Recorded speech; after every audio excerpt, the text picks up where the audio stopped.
और महायुद्ध से जुड़ी एक अपडेट आप तक पहुंचा रहे हैं। इसी बीच एक बड़ी खबर आपको बता दें, दिल्ली में इजरायली दूतावास की सुरक्षा बढ़ाई गई है। इजरायली दूतावास के पार पुलिस तैनात की गई है। ये बड़ी खबर आपको बता रहे हैं ईरान के हमले के बाद से, जहां एक तरफ इजराइल अलर्ट के साथ पलटवार की तैयारी कर रहा है, वहीं दिल्ली की अगर बात कर ले तो इजरायली दूतावास की सुरक्षा भी बढ़ा दी गई है। इजरायली दूतावास के बाद पुलिस तैनात की गई है। एक रिपोर्ट आपको दिखाते हैं, ग्राउंड रिपोर्ट। इस वक्त हमारी मौजूदगी है देश की राजधानी दिल्ली इजराइल दूतावास के बाहर, जहां पर सुरक्षा के कड़े इंतजाम किए गए हैं और दिल्ली पुलिस जो है पूरी तरह से हाई अलर्ट पर है। आपको ये पूरा एरिया दिखाते हैं कि जो दूतावास है उससे पहले का जो एरिया है, यहाँ पर लोगों को रोका जा रहा है और जितनी भी गाड़ियां हैं यहाँ पर उसे चेक किया जा रहा है। और आपको साथ साथ ये भी बता दें कि जो इजराइल दूतावास है उसके बाहर गाड़ियों को बिल्कुल भी रुकने नहीं दिया जा रहा है और यहाँ पर पूरी तरह से बैरिकेड कर दिया गया है, क्योंकि आपको बता दें डेनमार्क में इजराइल दूतावास के बाहर आज विस्फोट हुआ है, जिसके बाद से अब देश की राजधानी दिल्ली में भी इसका बड़ा असर देखने को मिल रहा है और पूरी तरह से सुरक्षा के कड़े इंतजाम किए गए हैं।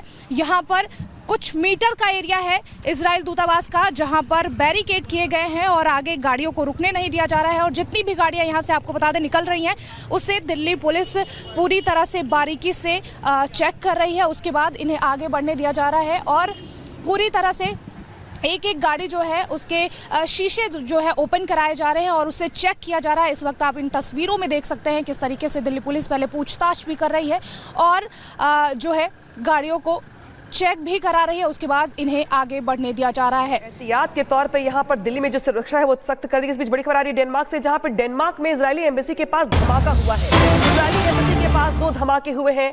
ईरान के हमले के बीच कोपेनहेगन में इजरायली दूतावास के पास हमला हुआ है। हालांकि हमले में किसी के हताहत होने की खबर नहीं है। फिलहाल पुलिस जो है पूरे मामले की जांच कर रही है। कोपेनहेगन की जो पुलिस है वो यहाँ पे पूरे मामले की जांच कर रही है। डेनमार्क में इजरायली एम्बेसी के पास धमाका हुआ है और यही वजह कि इस धमाके से सबक लेते हुए भारत ने भी यहाँ पे जो दूतावास है, इजराइल दूतावास दिल्ली में, उसकी जो सिक्योरिटी है वो बढ़ा दी गई है वहां पर। लेकिन जो बड़ी खबर है वो यहाँ पर डेनमार्क से आ रही है, जहां पे इजरायली दूतावास के पास जो है धमाका हुआ। सीधे रुख करते हैं, हमारे साथ जुड़ रहे हैं दीपक बोहरा जी। दीपक जी, जिस तरीके से 5 फ्रंट पे जंग चल रही है, टेंशन बढ़ी हुई है, इस बीच जो दूतावास है भारत में दिल्ली में इजराइल का, उसकी सिक्योरिटी बढ़ा दी गई है, और क्या एहतियात के तौर पर देख पा रहे हैं? और कुछ घंटे जो है अगले वो बहुत खास होने वाले तमाम देशों के लिए। ये बड़ी नॉर्मल सी चीज है मैम, जो इस समय इजराइल के साथ जंग लड़ रहे हैं ईरान और बाकी वो जो आतंकी संगठन है, वो लोग कोशिश करेंगे कि पूरी दुनिया में इजरायली इंटरेस्ट जो है उन पे नुकसान किया जाए। लेकिन भारत की हमेशा से छवि रही है कि हम अपने मेहमानों को प्रोटेक्ट करते हैं और यहाँ पर कभी ऐसा कोई हादसा नहीं हुआ कि बहुत बड़ी हानि या नुकसान पहुंचाया गया हो किसी विदेशी दूतावास को। और इजराइल की तो सिचुएशन हमारे खास मित्र हैं, बहुत डेलिकेट है, तो अगर हमने अपनी सिक्योरिटी वहां बढ़ा दी है, ये बहुत नॉर्मल है। जब कभी अमेरिका पर भी बहुत ज्यादा प्रेशर पड़ता है, धमकियां आती हैं, हम वहां भी करते हैं, बाकी एम्बेसीज के साथ भी करते हैं। इजराइल की पोजीशन सेंसिटिव है और हम जो कर रहे हैं वो बिल्कुल सही कर रहे हैं।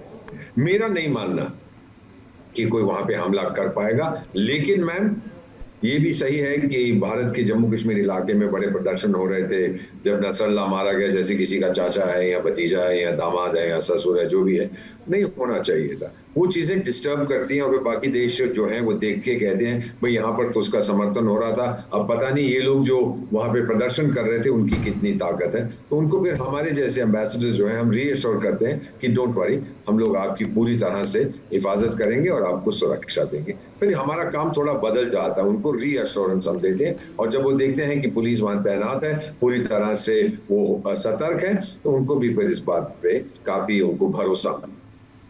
बिल्कुल सर, बड़ी बात आप यहां पर कह रहे हैं, आपके पास वापस लौटेंगे। इसी बीच एक बड़ी खबर आ रही है, उसका रुख कर लेते हैं। देखिए किस तरीके से ईरान ने अपना एयर स्पेस बंद किया है। ईरान ने उड़ानों पर रोक लगाई है।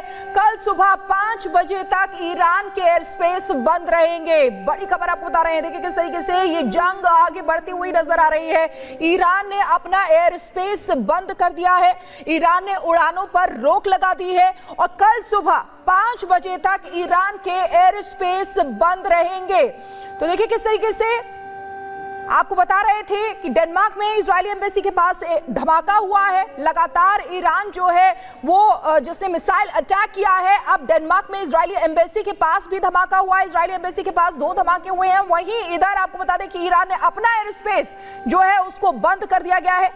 ईरान ने उड़ानों पर रोक लगाई है। और दीपक बोरा जी, देखिए जिस तरीके से ईरान की ओर से पहले कमर्शियल फ्लाइट पर रोक लगाई गई, इसके बाद जो अपना एयर स्पेस है वो बंद कर दिया गया, लेकिन यानी कि ईरान ये मानकर चल रहा है कि जो कल उसकी तरफ से अटैक किया गया है इजराइल मुंह तोड़ जवाब देगा और कुछ भी हो सकता है, लिहाजा उसकी ओर से एहतियाती कदम मानने से।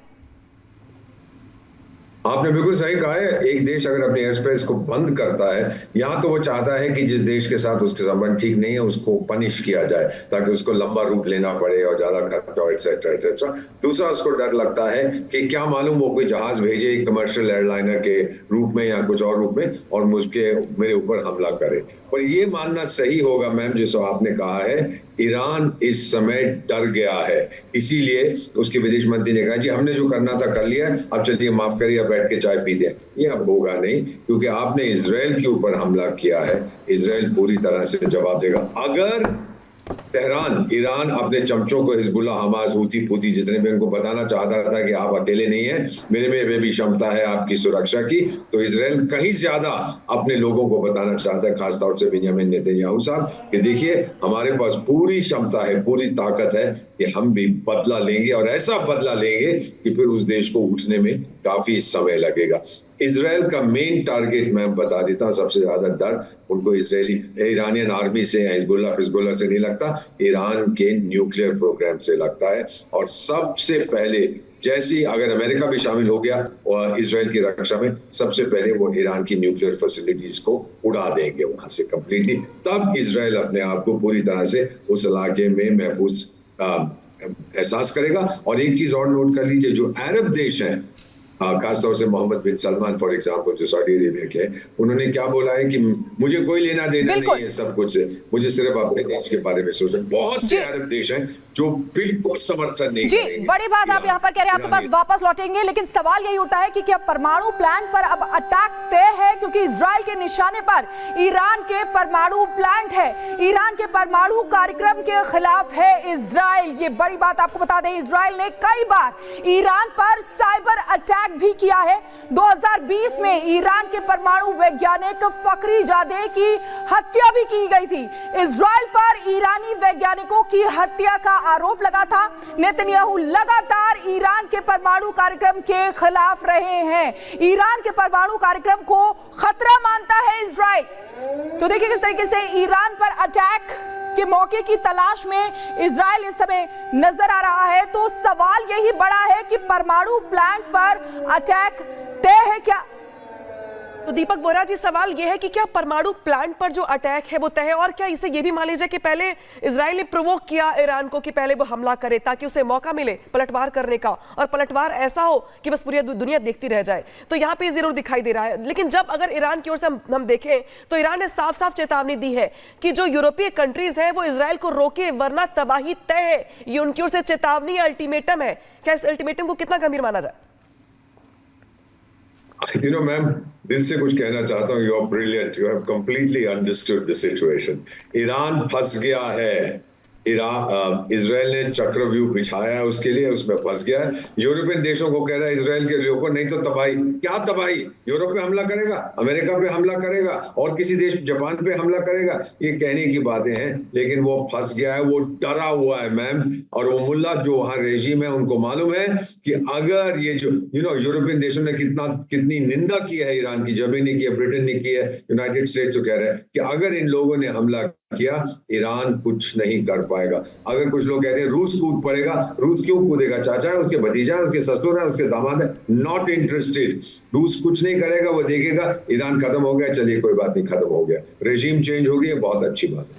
तो न्यूक्लियर जो उसका हमेशा धमकी जो देता रहा है और जो इजराइल डरता रहा है, वो ईरान के न्यूक्लियर प्रोग्राम से, और इस बहाने अब जो वहां पे टेंशन राइज कर रहा है, मेरा मानना है अगले कुछ दिनों में आप देखेंगे कि उन्होंने ईरान की न्यूक्लियर फैसिलिटी